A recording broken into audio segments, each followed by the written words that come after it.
Takemichi was nothing more than a pitiful failure. Ugly, pathetic, and hopeless, he wasted away his life after his first girlfriend was killed. Each day was the same. Bullied by kids half his age, scraping together just enough money to pay rent, and drowning in regret. By the time he realized he was going to die alone, a shove from behind hauled him in front of a speeding train. In his final moments, as death bore down on him, only one thought filled his mind. Tachibana Hina, his first and only love. Then everything went dark. When he opened his eyes again, Takemichi was stunned. He was staring into a mirror, and the reflection staring back was a younger version of himself. Checking his phone, he froze. The date was 12 years in the past. Shaken but oddly relieved, he was overjoyed to see his childhood friends again. Yet dread sank in as he remembered what happened on this very day. Before he could warn anyone, a gang of third-year delinquents ambushed them. One of his friends desperately tried to bluff, claiming they were all close with the gang's leader, Masaru. But the thugs only sneered, forcing Masaru to run and buy drinks, while the rest of them were beaten senseless. Takemichi's nose gushed blood, his pride stripped away. He remembered clearly this was the moment where everything began to spiral downhill. Cursing the gods for forcing him to relive this nightmare, Takemichi suddenly remembered something else. Hina's death in the future was tied to these same scumbags. Driven by desperation, he abandoned his beaten friends and rushed to see her one last time. When Hina opened the door, her face filled with concern at the sight of his battered body, Takemichi, so used to ridicule and cruelty, couldn't hold back his tears. He tried to leave, ashamed, but Hina caught his arm and urged him to tell her what happened. For the first time in years, he poured his heart out. Later, sulking by the swings, Takemichi's self-pity was interrupted by the sound of bullies tormenting a younger kid. Snapping, he stood up, punched one of them square in the face, then grabbed a shattered bottle and threatened to rip their lungs out. The terrified brats scattered. The victim timidly thanked him. After talking, he introduced himself Naoto Tachibana, Hina's younger brother. The name hit Takemichi like a brick. Sitting with him on the playground, Takemichi confessed the unthinkable: how he had traveled back in time after nearly dying in a train accident, and how Hina was the only girl he had ever loved. Strangely enough, Naoto believed him. With shaking hands, Takemichi begged him, "Protect your sister no matter what." Otto was stunned by what he'd just heard, but before he could say more, he and Takemichi clasped hands to seal their promise. In that instant, a strange mechanism roared to life. And when Takemichi opened his eyes again, he was lying in a hospital bed. At first, he thought it had all been nothing more than a dream. But then he realized something impossible: his body was completely healed, not a bruise in sight. As confusion set in, a man in a grey suit approached. "My name is Nido," he said. Takemichi was caught off guard, but Nido calmly explained that he had taken Takemichi's words from that day to heart. Those words had pushed him to study relentlessly, and eventually, he became a police officer to protect his family. That, Nido said, was why Takemichi had to step in. Only he could keep her alive. Taking him back to his home, Nido revealed a secret. Takemichi's time travel powers were unlike anything else. He could leap exactly 12 years into the past from any point in the present. To prepare him, Nido forced him to stay up all night, studying every detail of the infamous Tokyo Manji gang. At one point, Nido showed him a grisly photo of a man beaten to death. Takemichi recoiled, but Nido explained that the man had once been his partner, killed while trying to infiltrate the gang. The only way to save Hinata's life, Nido said, was to prevent the gang's leaders from ever meeting in the first place. The problem was, Takemichi didn't even know how to use his powers. Nido told him the secret. Their handshake was the trigger. He reached out, clasped Nido's hand, and the world twisted again. When he came to, Takemichi was in the past, thrown directly into the middle of a fistfight. Shaken but thrilled that it had actually worked, he checked the date on his phone. It was real. But when the fight turned on him, Takemichi lost his nerve. When he finally came to, it wasn't any better. He was beaten again, punished for losing. The humiliation stirred bitter memories of how he and his friends had once been enslaved by the biker gangs until they left middle school. In a reckless moment, Takemichi blurted out that he wanted to meet the leaders of the gang. The reaction was immediate. One of the seniors, Kimas, slammed him across the head with a baseball bat, knocking the light from his eyes. Terrified and half-broken, Takemichi fled into the city, stumbling through the streets like an escaped prisoner, convinced once again that he was too pathetic to save Hinata. But when he finally returned to her home, instead of Nido, it was Hinata who answered the door.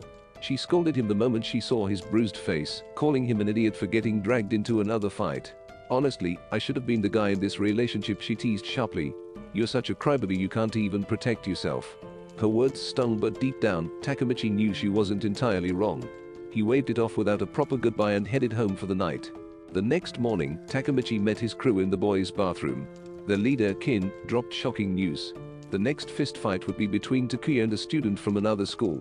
The group froze. Of all people, Takuya was the weakest. He couldn't even handle a panda at the zoo, let alone a trained fighter. To everyone's surprise, Takuya himself spoke up, declaring he would avenge Takemichi by taking his opponent down with a single punch. But when they arrived at the fight zone, Takuya's confidence had already crumbled. Sweat drenched his shirt, his knees shook, and he looked ready to wet himself before the match even began. Just then, Takemichi's voice cut through the noise, demanding that the fight stop. The crowd turned in confusion, some joking that a rooster had wandered into the ring. Takemichi stepped forward and challenged Kissa directly. Thrilled at the chance to crush him, Kissa agreed, charging in fast. He hammered Takemichi with blow after blow, sending him staggering like a half-dead video game character. The crowd roared as Kissa tossed aside his cigarette, eager to finish the job. Takemichi endured every strike, his body crumbling, but his spirit unbroken. His friends begged him to quit, but he shook his head, growling that he would win or die trying. Before things went too far, a tall blonde man stepped into the arena. The atmosphere shifted instantly. His sharp features left no doubt this was Draken, vice commander of the Tokyo Manji gang. Behind him walked a smaller figure, quiet and unassuming. The stadium fell silent as people bowed, recognizing him immediately. It was Mikey, the Grand Commander of Toman himself. He stopped in front of Takemichi, who was barely standing, and with an almost casual tone, told him to become his new friend. Takemichi was stunned, but before he could answer, Mikey moved past him and beat Kissa into the ground for daring to start a useless fight club. That night, before leaving the arena with Draken, the guys gathered around Takemichi, praising him for standing up to Kissa and somehow managing to become Mikey's new best friend. But Takemichi wasn't celebrating deep down. He worried he had only just been promoted to a slightly higher rank as their errand boy.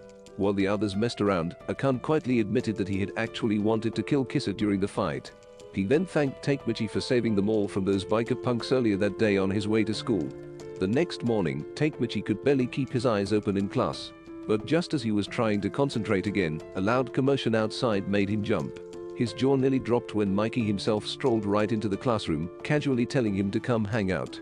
To Takemichi's horror, he also spotted Draken outside, having already beaten down the third-year students single-handedly. The vice commander even ordered the defeated upperclassmen to lie on the floor so he could walk across them like stepping stones. When Takemichi tried to explain that he already had plans, the entire room fell silent. That's when Hinata stepped forward, slapped Mikey across the face, and grabbed Takemichi's hand, dragging him away from the gang leaders. Draken's eyes darkened. He reached for her, growling that he'd rip off her arms and use them as playthings. But before he could touch her, Takemichi placed a hand on his shoulder, gripping tight. With his heart pounding, he declared that Hinata was the one person he could never give up on and demanded Draken let her go. Mikey looked at him with cold disappointment. "So this is betrayal," he said. "Then it's time you met the gods." He stepped forward, ready to end Takemichi's life right there. But Takemichi shouted back that Hinata meant more to him than their so-called friendship. Mikey halted mid-swing, then burst into laughter. "You idiot," he said, smirking. "Did you really think I'd hurt you over a girl?" Still reeling, Takemichi barely registered Draken calling him a badass for daring to defend his girlfriend, even when the odds were impossible. Hinata, realizing how badly she'd messed up, apologized to Mikey for slapping him. But instead of anger, Mikey just chuckled and told her he respected any girl brave enough to stand up to a gang leader. Before leaving, Mikey turned to Takemichi. "Take good care of her," he said. Later that evening, Mikey and Takemichi rode their bikes through the park together. As the golden sun dipped over the horizon, Mikey admitted why he liked him so much. Takemichi reminded him of his late brother, a reckless fighter who never backed down, even against impossible odds.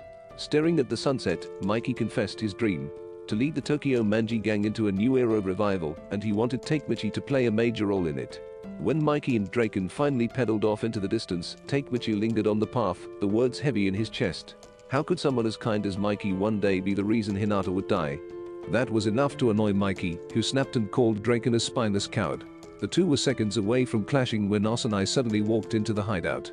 The sight of him enraged Parchin, who charged like a bull, but Osanai easily dodged and dropped him with a single punch, almost like Saitama from One Punch Man. Smirking, Osanai announced that he'd already heard about their little plans. Since he loved fighting dirty, he decided to bring the war straight to them with an army of 50 hardened fighters at his back. Even facing such overwhelming numbers, Mikey didn't budge. He stood tall, glaring at Osanai, and called him a coward for needing an entire army just to fight a bunch of middle schoolers. Takemichi, meanwhile, couldn't take his eyes off Ossie, wondering how he had ended up such a loser in the future. Before he knew it, I noticed his distraction and walked up, punching the stupid look right off Ossie's face. Pa restrained him from throwing any more blows, reminding him that the fight was supposed to be between the two of them alone. Pa then shoved Takemichi aside, preventing Aussie from causing any more chaos. Mikey told Takemichi to sit back and enjoy the fight, but A and I weren't holding back. They pummeled Pa so hard that the fatso went unconscious, soaked in the red wine that had splashed across his face. Eventually, he slumped onto Mikey's shoulders. After laying him down to rest, Mikey stepped forward and smashed Aussie to the ground with his signature kickboxing move. Everyone in the room froze in shock. Mikey smirked, claiming that his gang could never lose to theirs, not in a million years. But A wasn't finished. He grabbed a broken bottle and charged straight at Mikey. Just in time, Ken appeared, blocking his path and jamming his knee into A's groin. The glass bottle clattered to the floor, shattering as fear rippled through the crew. Ken yelled that since Mikey had defeated their worthless leader, everyone there was officially a member of the Tokyo Mangi gang. Takemichi couldn't believe it. They had actually won. But the celebration was cut short by the wail of approaching sirens. They knew it was time to bail. Ken told the Mobius guys to retreat with Aussie, but Paul suddenly lunged forward and stabbed him in the back with a pocket knife. Ken shoved him down just in time, preventing a disaster. With the cops closing in, Mikey shouted at Pa to run with them, but Pa insisted on staying behind to surrender to the authorities. Ken grabbed Mikey and dashed out of the shed, Takemichi close on their heels. When the police arrived, they arrested Pa and the remaining Mobius members. Along the way, Takemichi started feeling dizzy and fainted in the middle of the road. Fortunately, he woke up in the hospital the next day, greeted by Emma, who handed him some vitamin B to keep him alert. He asked about the other gang members, and Emma's eyes welled with tears. Ken and Mikey had clashed over Pa's arrest, splitting the gang in two. Takemichi finally understood what Aussie and I had been trying to explain back at the restaurant, and he hated himself for falling asleep at such a critical moment. Emma was overwhelmed with sadness and collapsed onto Takemichi's lap, crying. Just then, Het arrived to greet him and was utterly shocked. Back at home, Takemichi was bored out of his mind, so he finished an entire puzzle set. Soon after, his friends dropped by to keep him company and bring him news about the Tokyo Manji gang. They started laughing at him, saying that Mikey and Ken's fight was minor and nothing that could actually split the gang. Just then, Ken walked in holding a watermelon. After they finished eating it, he informed Takemichi that Paul was going to be in jail for a full year. Takemichi tried to chase him down for answers, but outside, Mikey was waiting at the house. A heated argument broke out between Mikey and Ken over who was the better friend to Takemichi. Takemichi tried to calm them down, but Ken grabbed his shirt, ready to vent his aggression on him. In response, Mikey hurled a bicycle at Ken. Chaos erupted. The two kept throwing objects, destroying Takemichi's precious memories in the process. Overwhelmed, Takemichi transformed into a fiery, unstoppable force, ready to burn them alive. He lunged at Mikey, but ended up falling into a garbage pile. Undeterred, he tried to strangle Ken like a chicken, but his friends arrived just in time to stop him. Broken and crying, Takemichi lamented that their petty fight could be the reason the gang turns rogue in the future. Nobody understood him, though, and when Mikey pointed out a piece of debris stuck in his hair, everyone burst into laughter. Somehow, the tension dissolved, and the group became friends again. Later at the park, Mikey and Ken apologized to each other, and Takemichi realized that their fight had only been fueled by differing opinions about what had happened to Pa during his mission. The girls eventually joined Takemichi. After some coaxing from Emma, Het asked him to be her date for the Dragon Festival. Emma was surprised to see the boys back together, but Ken casually reassured her that the fight had never been serious. While the girls discussed the festival, Takemichi joined the boys for a spirited game of soccer. The next evening at the festival, the girls arrived in stunning dresses. Takemichi couldn't hide his excitement at seeing Het, while Ken barely seemed to notice Emma. Ada, trying to play matchmaker, suggested that Emma and Ken should become a couple. When Takemichi asked how the two became friends, Ada explained that Emma was simply a good person in need of some manly attention. However, Takemichi hadn't forgotten his little private encounter with Emma, and Ada challenged him to win a special prize for her at the festival's shooting game. Takemichi, unfortunately, was terrible at shooting. He ended up making a fool of himself, wasting all his money without winning a single prize. They laughed at his misfortune, but when rain started pouring, they dashed into the nearby forest to stay dry. Somehow, Takemichi and Het ended up alone, and Takemichi realized he had an opportunity. Later, Takemichi discovered that some gang members were unhappy with the recent reunion and planned to attack Ken that night. Shocked, he realized he hadn't fully fixed everything. Despite being frustrated with his own distractions, he left Het to find Chen, cursing himself along the way. While searching, he spotted gang members in the distance and was shocked to see Kissa brandishing a blade, threatening Chen for ruining his life. Unsure how to act, Takemichi was suddenly grabbed by Joker Face, dragged into the open, and mocked by the others, who ordered him to fetch them drinks, just as they had done with his cousin. Takemichi tried to get up and fight Kissa, but remembering that he was powerless without Mikey, Andra, and Ken's help, he froze and started apologizing as they pummeled him to the ground. Once he was tied up in duct tape, Kissa stomped on him, sneering that he would kill Draken, and pinned the blame on Takemichi before striding away with his crew. Fortunately, Heta tracked him down. When she removed the tape from his mouth, Takemichi told her to leave him there to die. He felt like such a worthless failure that he couldn't save anyone. She told him that, though he was weaker than Mikey, he was still her man, and she believed in him more than anyone else.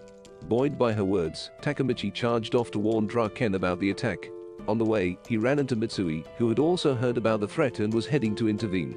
Takemichi informed him that Kissa was behind it, shocking Mitsui. His intel had pointed to Peen as the real villain. Meanwhile, Draken, Asura, and Emma were walking home when Peen suddenly appeared. Sensing danger, Draken told Emma to stay back and confronted him. Peen was furious over what happened to Paw at the hideout. Before the fight could escalate, a Mobius gang member ambushed Draken with a baseball bat. Takemichi and Mitsui arrived to warn Draken, only to see him already grappling with the attackers. Emma called out Peen as a coward for ambushing Draken with his entire squad. Draken, on the verge of exhaustion, told Mitsui to take over. The Mobius thugs laughed, confident he couldn't handle them, when suddenly Mikey roared in on his motorcycle, exuding sheer badassery. He berated Peen for siding with the rivals, and demanded to know who was orchestrating the attack. A tall, menacing figure with a cigarette stepped forward, introducing himself as Hammond, the new Mobius leader. Mikey kicked at him, but Hammond stopped the attack midair, shocking everyone. He commanded his men to kill all four of them or risk having their hearts ripped out by his own hands. Takemichi panicked, unsure how to save Draken, when suddenly 100 bikers arrived to back Mikey and the gang. The division leaders formed a line, and at Mikey's command, everyone charged into battle. The parking lot erupted into chaos, like a brutal boxing ring, with teeth flying and fists pounding. While Mikey and the leaders tore through the opposition with precision, Takemichi struggled to keep Draken safe, feeling hopelessly outmatched. He considered giving up again, but remembering Akon's death in front of him, he pushed himself back up and fought on. Meanwhile, Mikey cornered Peen, furious at his betrayal. After dismantling Peen's minions, Mikey demanded to know why he targeted Draken. Peen, still angry about how Paw had been abandoned, lashed out, punching Mikey repeatedly. But Mikey, understanding Peen's pain, let him vent and then pulled him in for a hug. He begged Peen to return to the gang, reminding him that everyone still cared. Surprised Mikey didn't add a no-homo, Peen couldn't hold back his tears. Amidst the chaos, Takemichi searched desperately for Draken. He spotted Kissa moving past with a bloody knife in hand. Peen's devilish smile disappeared as Takemichi realized it was too late. Rushing to Draken, he found him lying on the ground, bleeding heavily. Mikey was still busy taking down the Mobius gang when Takemichi shouted that Draken had been stabbed. Mikey tried to rush over, but Hammer intercepted him, throwing him back. Mikey attempted a karate kick, but Hammer blocked it twice, forcing him to switch tactics and land a powerful uppercut instead. As the fight raged on, Takemichi noticed something: Draken was still alive. Mikey shouted for him to take care of Ken. Realizing no one else could help, Takemichi hoisted the injured man onto his back, determined to carry him to the hospital. The weight was crushing, and exhaustion threatened to overwhelm him, but he pushed on. Soon, Emma and Hida caught up, telling him an ambulance was already on its way. They paused by the roadside, waiting for the bus, when Takemichi spotted Kissa and his circus-like crew approaching. Panic rose. This was trouble. Just then, Draken stirred, warning Takemichi to grab the girls and run. But Takemichi, remembering a lifetime of holding back, refused. He told the girls to stay back and stepped forward to confront Kissa, recalling their legendary Fight Club brawl and challenging him to a rematch. Seeing his resolve, Takemichi's friends started placing bets on him, confident he could defeat Kissa. Bolstered by their encouragement, Takemichi charged, but in his rush, he overlooked Kissa's weapon and was stabbed in the hand by a pocket knife. He yanked it out, but his punches couldn't land. Shifting strategy, he lunged to tackle Kissa, only to find the man as solid as stone. Frustration turned to savagery. Takemichi bit deep into Kissa's side, eliciting a sharp scream, then leapt onto his back, locking him in a crushing headlock until Kissa finally went limp. Both collapsed to the ground, Takemichi grinning like a maniac, savoring the long-awaited revenge. But Joker Face snapped him back to reality. The fight wasn't over. Takemichi instructed Hunter and Emma to lead the girls to safety. Once they were gone, Draken joined him, despite both of them teetering on the edge of collapse. They stood firm as the circus freaks surged toward them. Out of nowhere, Akon slammed a punch into Joker Face's side. Reinforcements arrived, inspired by the courage Takemichi and Ken displayed, and the tide of battle shifted. Though their mission wasn't entirely complete, Takemichi realized he had ignited a fighting spirit in his friends. Shocked by their relentless passion, Joker Face and the remaining gang members fled. As victory celebrations began, Emma and Ada returned with paramedics to rush Draken to the hospital. Meanwhile, in the parking lot, Mikey stood undefeated, watching Hammer too exhausted to continue signal a biker to take him away. Everyone scattered to avoid the police, and Hammer warned Mikey of a new gang with a lethal crew before speeding off. Inside the ambulance, Takemichi prayed for Draken. Suddenly, Ken stirred, reaching out to Takemichi and urging him to look after Mikey before flatlining. The paramedics tried CPR, but there was no response. At the hospital, Draken was rushed into emergency heart surgery. Emma broke down, unable to hold back her tears.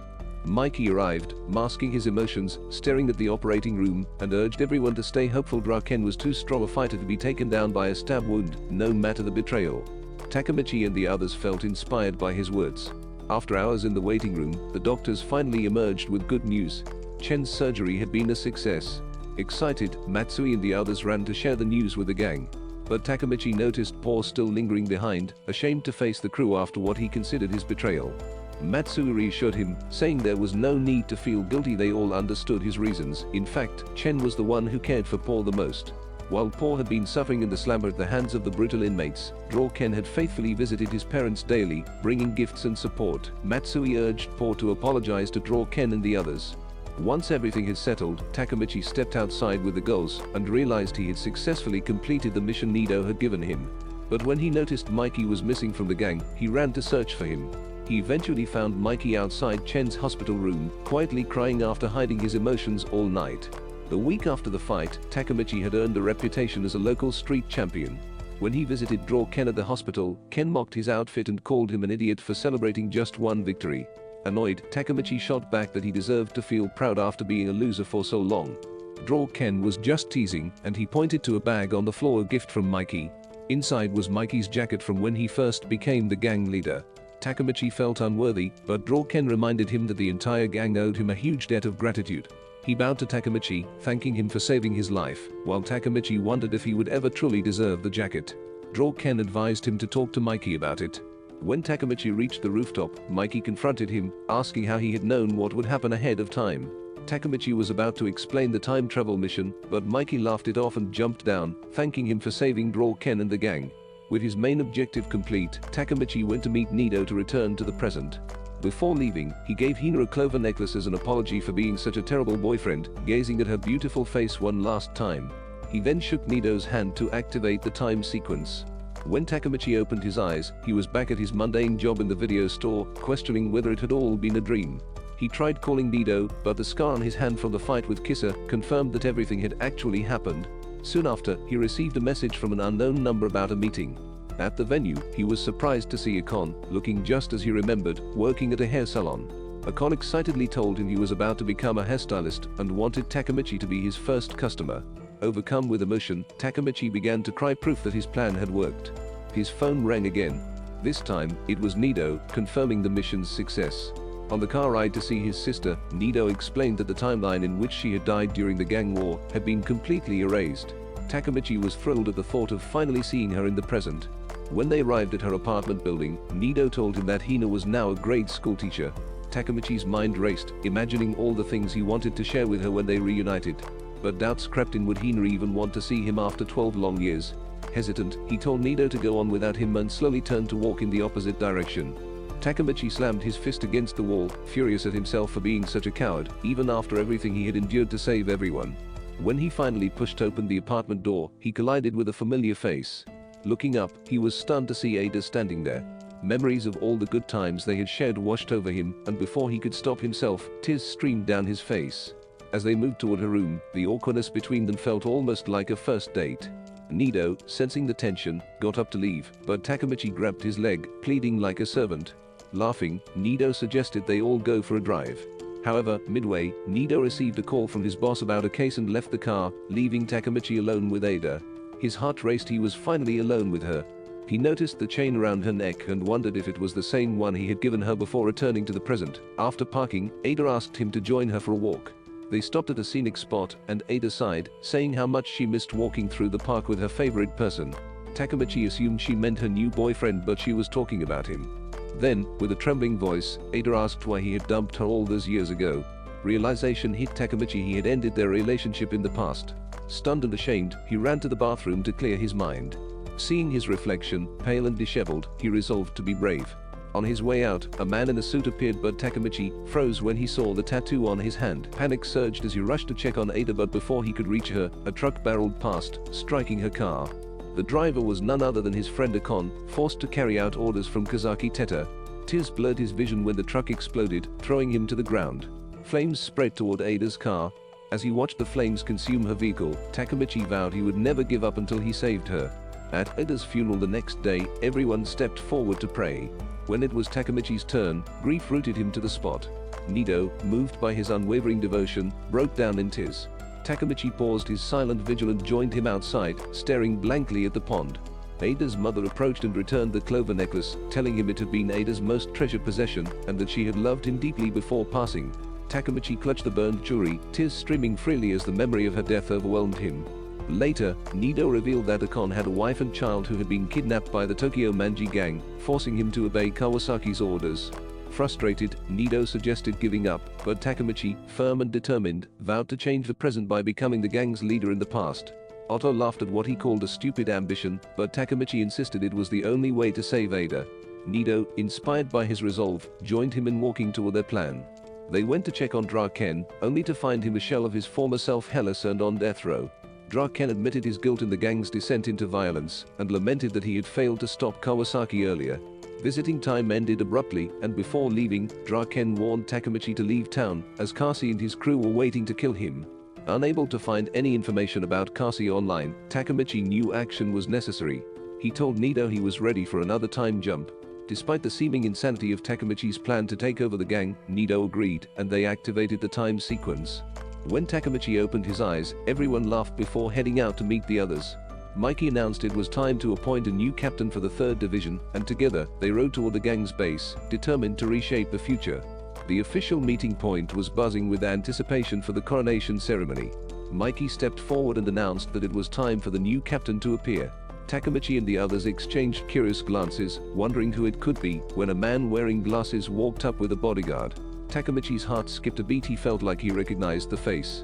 His mind raced, and he froze in shock as the bodyguard formally introduced him. Kasa Teta. Takemichi's stomach dropped. This was the same Kasi he was destined to face, the man who would be responsible for the death of all his friends in the future. He had no idea how to act now that the threat was standing right in front of him. The other gang members muttered in anger. Kasi had once been a Mobius captain, but Mikey silenced them. They needed Kasi and his crew if they hoped to confront Hana's new gang. Kasi thanked Mikey for the promotion and prepared to leave, but Takemichi couldn't resist. Memories of Hina's murder flashed through his mind, and before he could stop himself, he charged up the stairs and punched Kasi square in the face.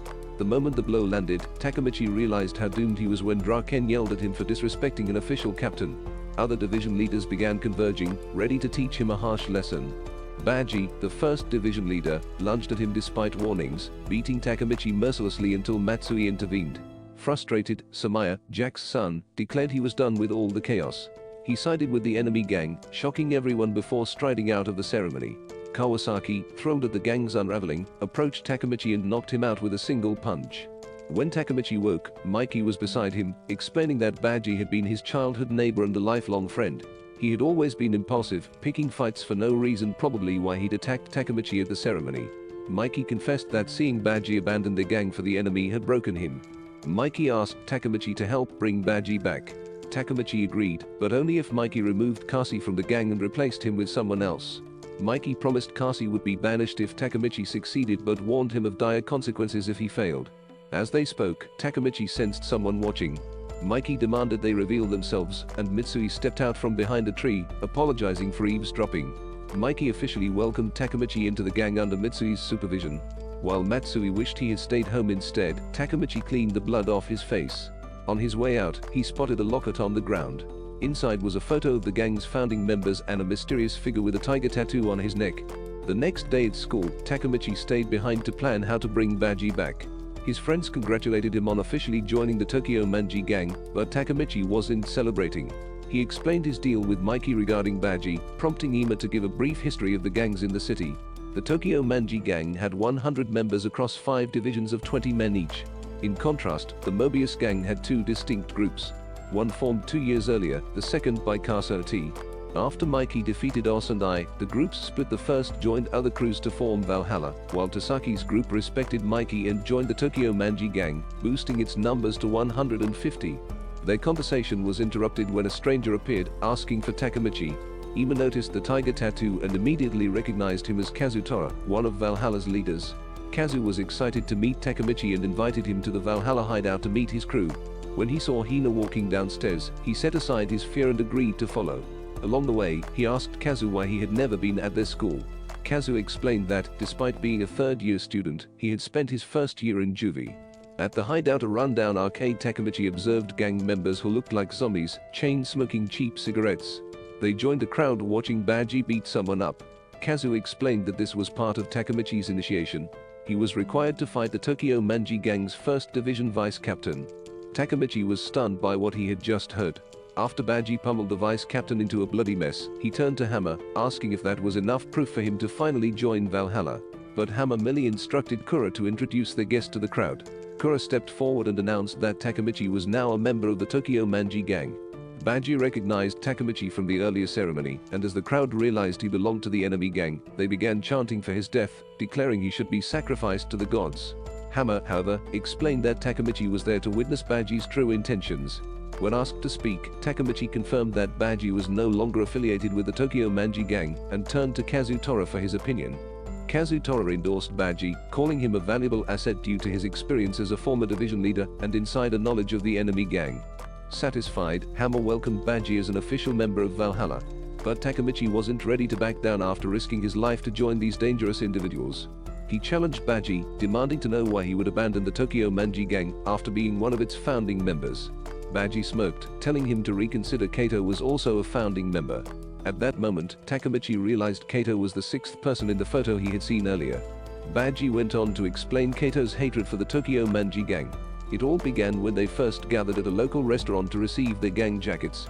After taking the legendary group photo, the members hit the streets, riding like a proper gang. But Mikey constantly slowed everyone down on his tiny grandma wheels. Ken suggested he switch to a proper motorcycle, but Mikey insisted his moped was high class. Then another gang appeared, mocking their outfits and calling them a glorified preschool club. The rival leader tried to snatch Mikey's bike with a baseball bat, only to step back when Mikey threatened him. As they rode toward the beach, Mikey's moped ran out of gas. To avoid dealing with it himself, he assigned the task to the member with the lowest body count, Baji. Baji dragged Mikey's moped under the scorching sun. Along the way, the same group of rivals who had mocked them earlier spotted Baji alone. The so-called Purple Power Rangers decided to make him an example. They dragged him to their hideout and beat him mercilessly, but Baji refused to fall. When the leader attempted to smash Mikey's moped with a bat, Baji bravely shielded it with his own back, threatening to kill anyone who touched the bike. The rivals laughed at his confidence. Just then, Mikey appeared. Without weapons, he obliterated the moped and sent shockwaves through everyone with his raw strength. Using his signature kick, he knocked a gang member to the ground and apologized to Baji for the chaos. Together, they fought off the remaining attackers. On the eve of Mikey's birthday, Kato, Tora, and Baji decided to get him a new bike as a gift. Baji worried aloud about the cost, but Kato reassured him not to worry. When they arrived at the motorcycle shop, Kata suggested stealing the bike inside for Mikey. Baji hesitated, warning that Mikey would never forgive them if he found out how they got it, but Kata mocked him for being a coward. He insisted the bike would boost their gang's overall risk score. After nightfall, returned to the shop. Using his criminal skills, Kata broke the glass and opened the door. Baji's anxiety was still high, but the sight of the bike and imagining how impressed Mikey would be finally convinced him to help. They worked on the rear tire's lock, struggling for a few minutes before snapping the cable. Baji was thrilled at the thought of giving Mikey his dream gift until the shop owner appeared. The man threatened them, but Baji soon realized it wasn't just any shop owner, it was Shina Cairo, Mikey's older brother. Cairo recognized Baji too, but before he could question them, Kata rushed in, striking him with a cutting tool. Kata's wild animal-like breathing terrified Baji. He thought they had just killed someone. Instead of fleeing, Baji rushed to check on Shina. Kata claimed he'd only knocked him out to prevent them from going to jail.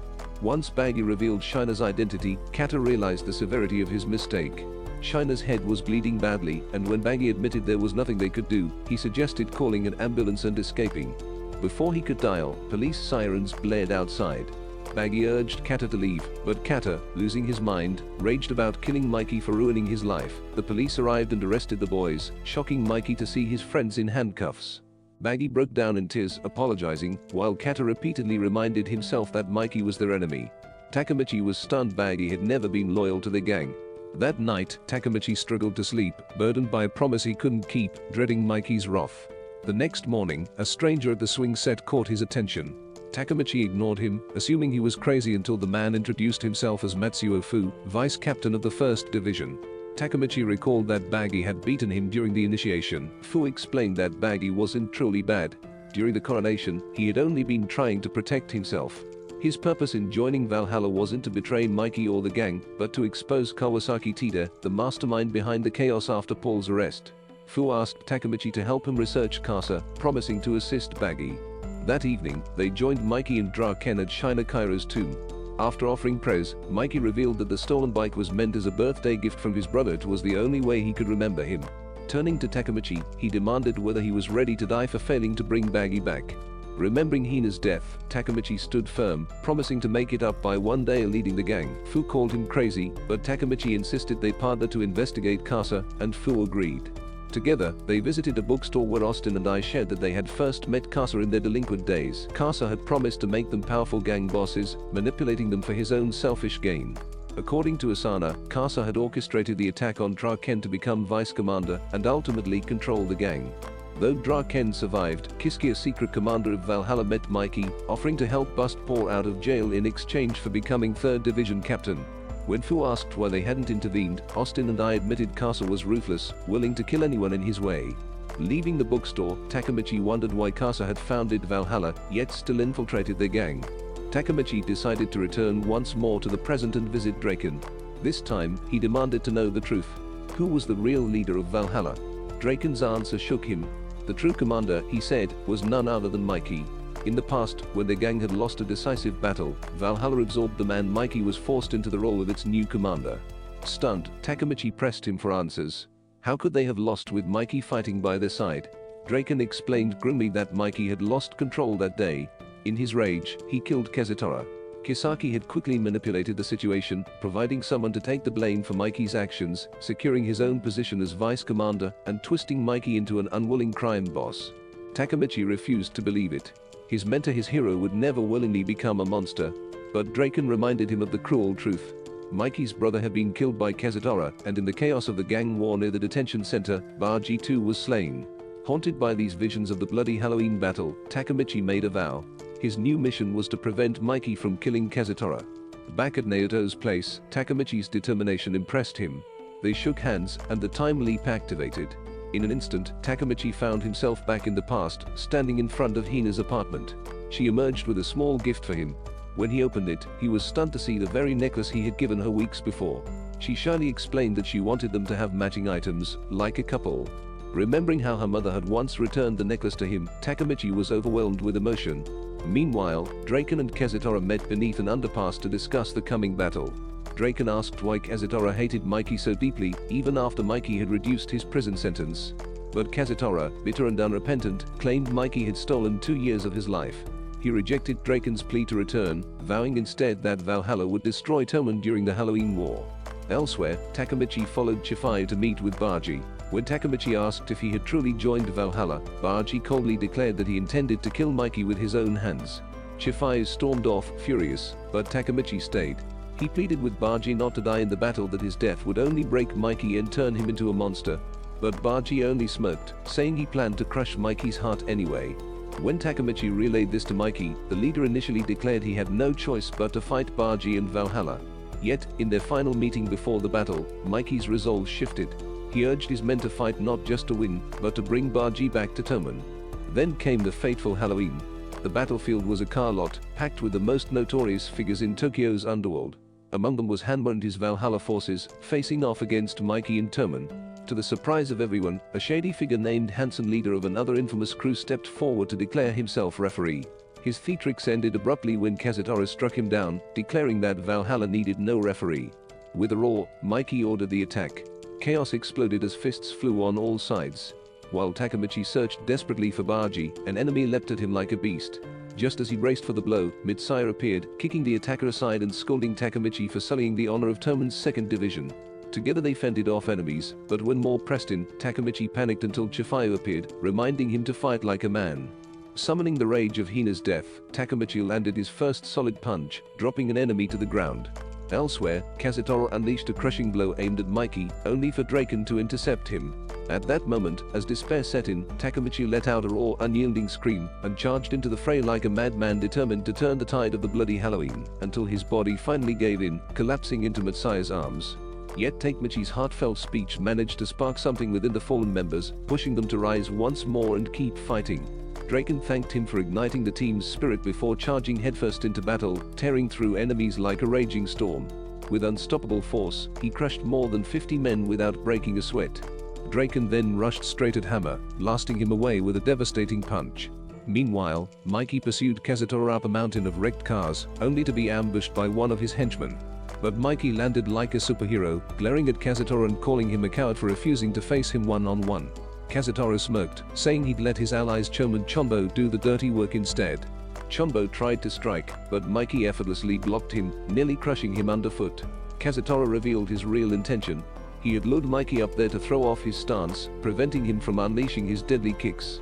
Mikey still fought hard against the henchman, but just as he gained the upper hand, Kazutora appeared and smashed him in the face with a steel pole. Even after the brutal hit, Mikey dragged himself back up and demanded to know why Kazutora hated him so much. Kazutora's answer was twisted. He blamed Mikey for a birthday gift that had landed him in juvie. While Chombo pinned Mikey down, Kazutora savagely beat him with an exhaust pipe. Draken tried to intervene, but Hammer blocked his path and slammed him to the ground. Bloodied and battered, Mikey still refused to break. He headbutted Chombo away, then unleashed a vicious kick that sent both Kazutora and Chombo flying. Seeing Mikey weakened, Valhalla swarmed in to finish him. Draken tried to help, but he was still restrained, leaving Takemichi to step in. He fought desperately, though he was easily overwhelmed by Valhalla's stronger fighters.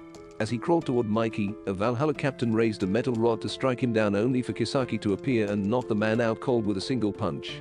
Kisaki declared that his division would now guard Mikey.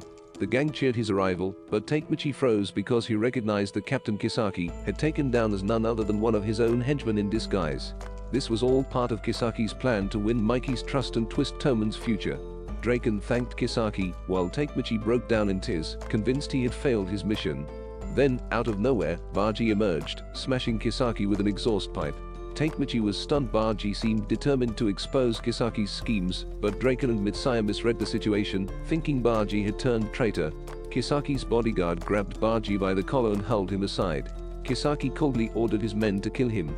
Baji stood ready to fight, but Chifai blocked his path, warning that attacking Kisaki would make him an enemy of Mikey and Toman. Baji dismissed the warning, knocking Chifai down and reminding him that he only chose him as vice captain because he could fight. Chifai still refused to back off, vowing to stop him if necessary. Baji gave him 10 seconds to prove himself, but when the countdown ended, Chifai stood frozen, unable to strike his superior. Baji simply turned and walked away. Takemichi rushed to restrain him, begging Chifai to help, but Chifai broke down in tears, admitting he didn't have the courage to raise a hand against Baji. Seizing the moment, Baji struck Takemichi with a brutal jab, knocking him nearly unconscious.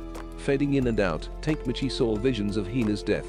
Clenching his will, he held tighter onto Baji just as Kazutora suddenly appeared from behind and stabbed Baji in the back. Takemichi had been so focused on protecting Baji that he hadn't noticed Kazutora's movement. He knocked Kazutora away, but the damage was already done. Yet still managed to smile faintly. He thanked Takemichi for trying to protect him, insisting that the stab wound was nothing and that he would not fall so easily. Baji told Takemichi to stand back, but Takemichi insisted that he and Chifai wanted to fight alongside him. Instead, Baji struck them both, declaring that he worked best alone. With a swift motion, he tied his hair into a ponytail, a signal of unleashing his demon mode. Gripping his steel exhaust pipe, he charged into battle, tearing through Kawasaki's division with devastating force. Takemichi could only watch in awe, marveling at Baji's overwhelming strength. From the sidelines, Kawasaki grew nervous, ordering his bodyguard Hamada to step forward, warning that Baji was nothing short of a mad warrior.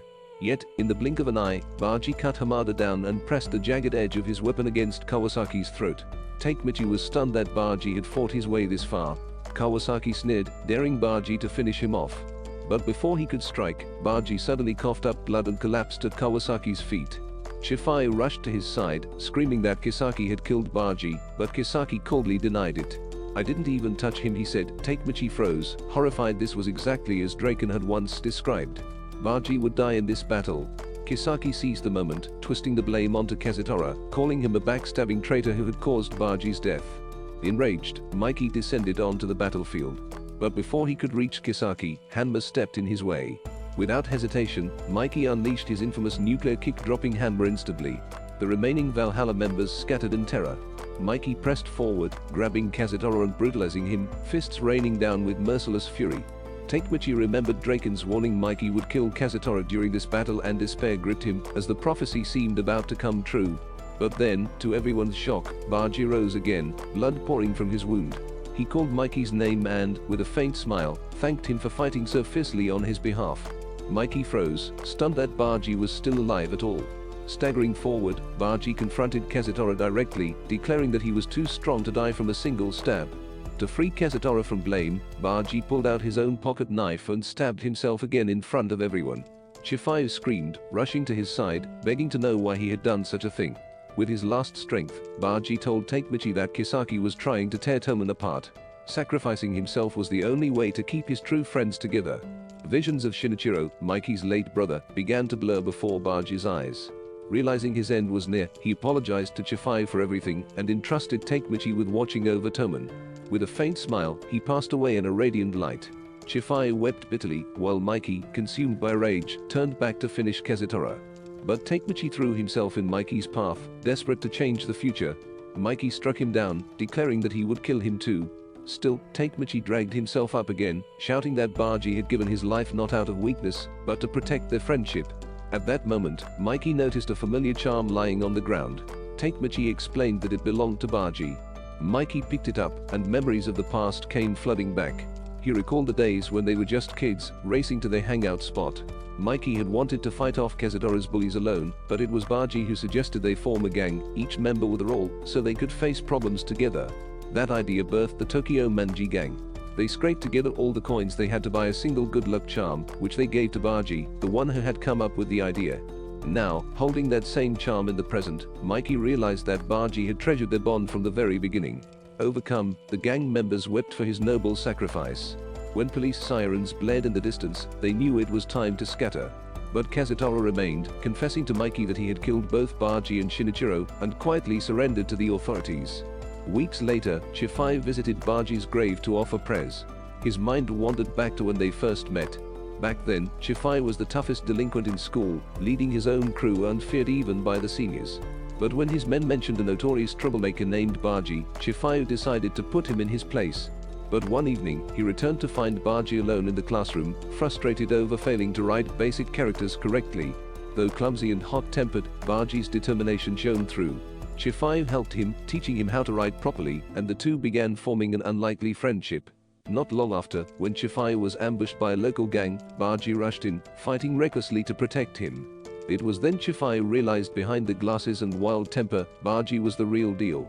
From that day forward, they became inseparable. The memory brought tears to his eyes, especially when he thought about Baji's tragic death. Mikey soon arrived, offered his prayers, and told Five to stay strong for the sake of carrying on Baji's legacy. Meanwhile, Draken and Takemichi visited Kazutora at the detention center. Kazutora explained that he had been sentenced to 10 years in prison for his role in Baji's death. Draken advised him to focus on his mental health during his time there, and reassured him that Mikey had forgiven him, that he was still considered part of Toman despite everything. As they left, Draken mentioned that Mikey wanted to speak to Takemichi at the next meeting. Takemichi followed Draken back to his place before heading home, only to be stunned when he realized Draken lived in one of the fanciest parts of town. His shock grew when he saw a beautiful woman with her hair pinned up welcoming customers, revealing that Draken's apartment was actually a pleasure house. Draken told Takemichi to wait in the lobby while he handled some business, but Takemichi's awkward attempts to keep himself composed went sideways when a blonde woman mistook him for a client and pulled him inside. She encouraged him to take a shower and set the mood, leaving Takemichi stumbling into what felt like a bizarre side quest. But when he opened the bathroom door, he found Draken waiting instead. The misunderstanding cleared up quickly. Draken explained he had lived here ever since his days as an orphan, and once they were inside his room, Takemichi was surprised at how mature and cool the space was, decorated with photos of the gang. In a rare moment of honesty, Draken admitted he once wanted to kill Kazutora too, but was grateful to Takemichi for stopping Mikey during the bloody clash. Later, as Takemichi left Draken's place, he spotted Emma and Mikey hugging like lovers from a distance. Terrified this secret relationship could spark a devastating conflict between Mikey and Draken, he panicked only for Hina to appear, dressed like Sherlock Holmes, offering to help him investigate. The two followed Emma and Mikey to an outdoor restaurant, where Hina noticed the glow in Emma's eyes and recognized the look of someone in love. Takemichi, however, got distracted staring at Emma's chest and earned a punch from Hina for it. Soon, Yamagishi joined them, claiming he had heard rumors of the secret couple too. Convinced Emma might be unfaithful, Hina marched over to confront them just as Draken himself arrived, looking every bit like a vengeful villain about to strike Mikey down. Takemichi tried to stop him, but Draken walked up to the table, paused, and casually teased Mikey about spending time with his little sister on her birthday. Everyone froze before Draken revealed the truth: Mikey and Emma were step-siblings. Relief washed over the group. Draken gave Emma a pink teddy bear as her birthday present, and the others looked at him in awe as he walked away like a total legend. That night, Takemichi received a call from Mitsaya. He visited him at school the next morning, only to be greeted by Parchin, who offered to show him around. They ended up in the home economics classroom, where a girl mocked Parchin's fashion sense until Mitsaya appeared, revealing himself as president of the sewing club. Mitsaya created a custom jacket for Takemichi to thank him for saving Toman. Deeply moved, Takemichi bowed in gratitude, as he had never received such kindness in his life. At the next gang meeting, he debuted the jacket. Draken officially welcomed him as a Toman member, but the mood shifted when Mikey arrived with Hanma and Kisaki. The members were stunned, but Mikey allowed Hanma to explain.